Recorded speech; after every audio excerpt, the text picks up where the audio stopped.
Hello mga momshies and mommies to be. Welcome to another episode of K Lifestyle Channel. So for this episode, I will be talking about and sharing with you the top 5 items that really makes a lot of difference in my journey as a mother. So first off, magsimula tayo dito sa isa sa pinakamalaking purchase namin, which is the Yupang UV sterilizer. So, it's quite of an investment, but I would say that it's totally worth it kasi it really saves us so much time and effort with doing the bottles of Amara.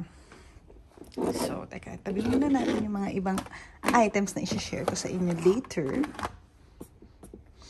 So, this one is the second Yupang sterilizer that we have. So, the first one, we initially got the smaller version of this one, but that one can only fit up to 4 to 6 bottles. But with this one, the big one, this one is massive in size. It looks like a mini fridge, and it's pretty much the size of the mini fridge. Alam niyo yung mga lagayan ng mga makeup na fridge na nauuso lately, so kasize niya yan. So, we got it in color gray. And kasha dito up to 10 or more bottles, mga mamshies. Kaya sobrang convenient and it saves us so much time and effort. So, it's called waterless sterilization kasi hindi mo na kailangan ng tubig. So, pretty much pagkabanlaw mo pagkahugas mo ng bottles mo with a soap, ilalagay mo na dito, i-wriggle out mo lang yung mga excess water and then lagay mo na dito yung mga bottles mo. So, it comes in 2 parts. So, eto, kung saan mo ipapatong yung shelf ng mga bottle. And then this one are for the little items or the accessories of the bottles. And it also has 3 options. So, we usually just go for the automatic one, which lasts for 38 minutes. So, pagpasok ko dyan ng mga bottles mo, di ba, medyo mamasa-masa pa. Paglabas, tuyong-tuyo na and ready for the next use na. So, super hassle-free. It also has the option of just the UV or just the fan. Kasi paminsan, lalo na pag sobrang napuno mo siya, paminsan hindi siya ganun katuyong-tuyo. So, it might need to go for another round of the fan, or for myself, I just always use the auto anyway. So, may button siya dito sa harap that you just have to press. And it will appear in front of it yung time niya. And it will keep on appearing dito din sa screen kung gaano pa katagal. And kung anong procedure na yung ginagawa niya. So, yeah, Yupang UV sterilizer. Very good investment. And, you know, hindi lang siya sa bottles. You can also use it. We use it for other baby stuffs like yung mga teether and pretty much anything that you'd like to sterilize. You can use that one. And next one on our list is this night light. So, it's the silicone night light na lagi namin ginagamit as in every night. Kasi meron kaming ibang lamp sa kwarto namin, no? But we find it quite bright for what we intended it to be, for what we actually just need. So, we got this night light from Shein. But this one is also available in Amazon. And I think it's available everywhere. So, dalawa yung ganyan namin. Isa sa side ng husband ko and isa sa side ko. So, it has 3 levels ng light. So, paluin mo lang yung puwet niya. So, this is the first one, second one, third one. So, and then the fourth one, of course, mamamatay na siya. And maganda siya kasi very responsive. And hindi mo na kailangan hanapin yung switch in the middle of the night pag nagpapakain ka ng baby. You just have to tap it and it will automatically open. And the good thing about this one is wire-free as well because it's rechargeable. So it has the USB-C. So we just charge this pretty much mga once a week. So very convenient siyang gamitin. And yeah, pag nagpupunta rin kami, nag-travel din kami to other places, we always bring this one with us as well. Kasi nga, very convenient and compact naman din siya. So, this one. I even brought this one as well nung nanganak ako kasi sa hospital, yung night light nila is medyo bright pa rin for what I need. So, this one is perfect. So, yeah.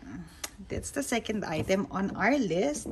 The third item naman is this Haka nail file. So, you can only imagine how sharp yung mga nails ng babies and how fast they grow. I can't believe talaga na kung gaano kabilis humaba yung mga kuko ng babies.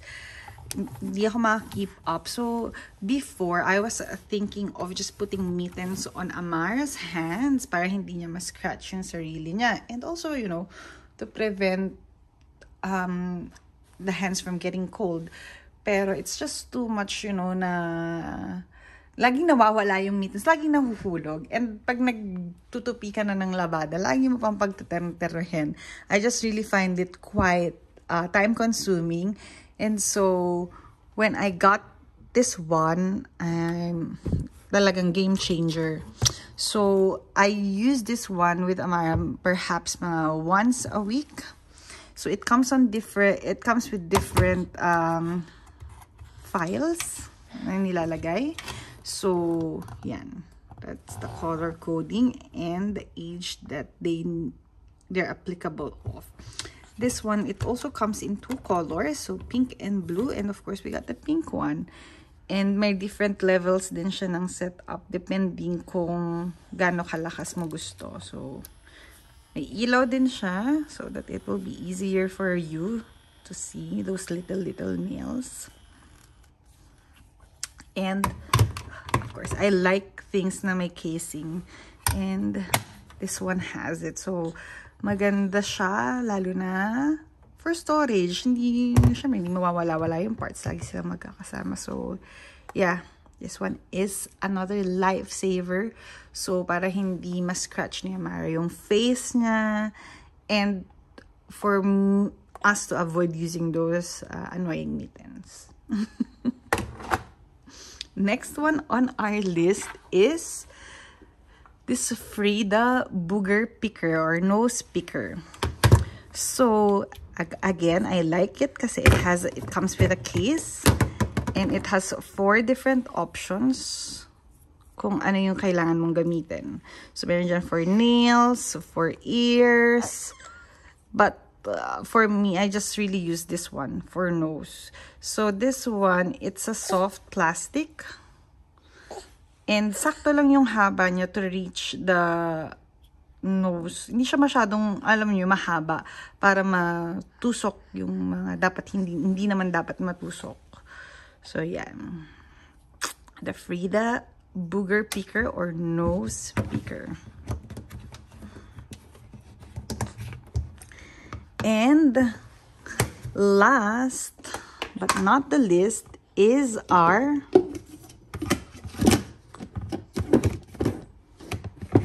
guys, Tren, it's the Tommy TP thermos. So I am exclusively pumping for Amara. I can't say na breastfeeding though. Breast milk naman yung pinapafeed ko sa kanya. But I'm pumping kasi what happens is Amara's being a smarty pants. So what she's trying to do is that yung mga first 5 minutes na milk na lumalabas sa boobs ko, which is the foremilk, yung malabnaw, tinatapon niya, niluluwa niya. So, she would suck on my tits and then she would just throw those milk. Which is kind of annoying kasi after a few minutes of feeding her, ang ending gutom pa rin siya. So, what I did is that I just put everything in the bottle, in a bottle and mix it all up and yeah, she can't outsmart me, guys. Kailangan mong mabusog or else kawawa naman yung boobs ng mami mo. So, anyway, so I would usually store yung mga na-pump ko na milk in this Medela bottle and I will put it in the fridge. And of course, pag gagamitin na, kailangan painitin. But as breast milk, hindi talaga siya advisable na painitin sa microwave. So, we usually, on a regular basis, we use this Tommy TP bottle heater. That one.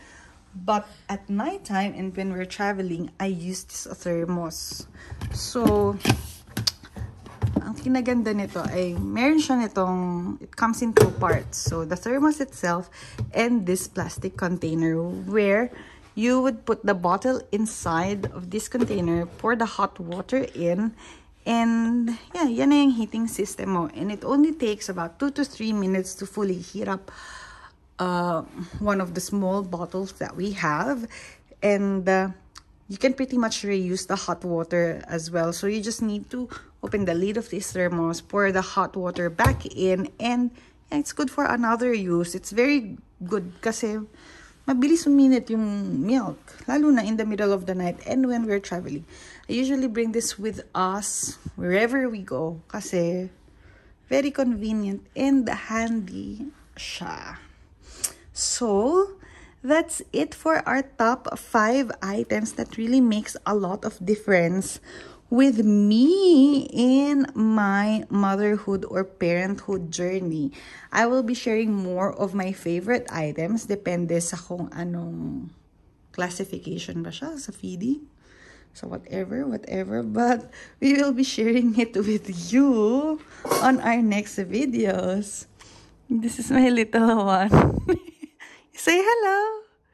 Hello, vlog. That's Amara. And yeah, dalawa kaming nagba-vlog dito, no? Buti nagkaka-operate yung baby na yan, no? Tahimik lang, tumitingin-tingin lang. And yes, so that's it for our today's episode. We'll see you on the next one. Bye! Say bye, Amara. Bye! See ya, guys.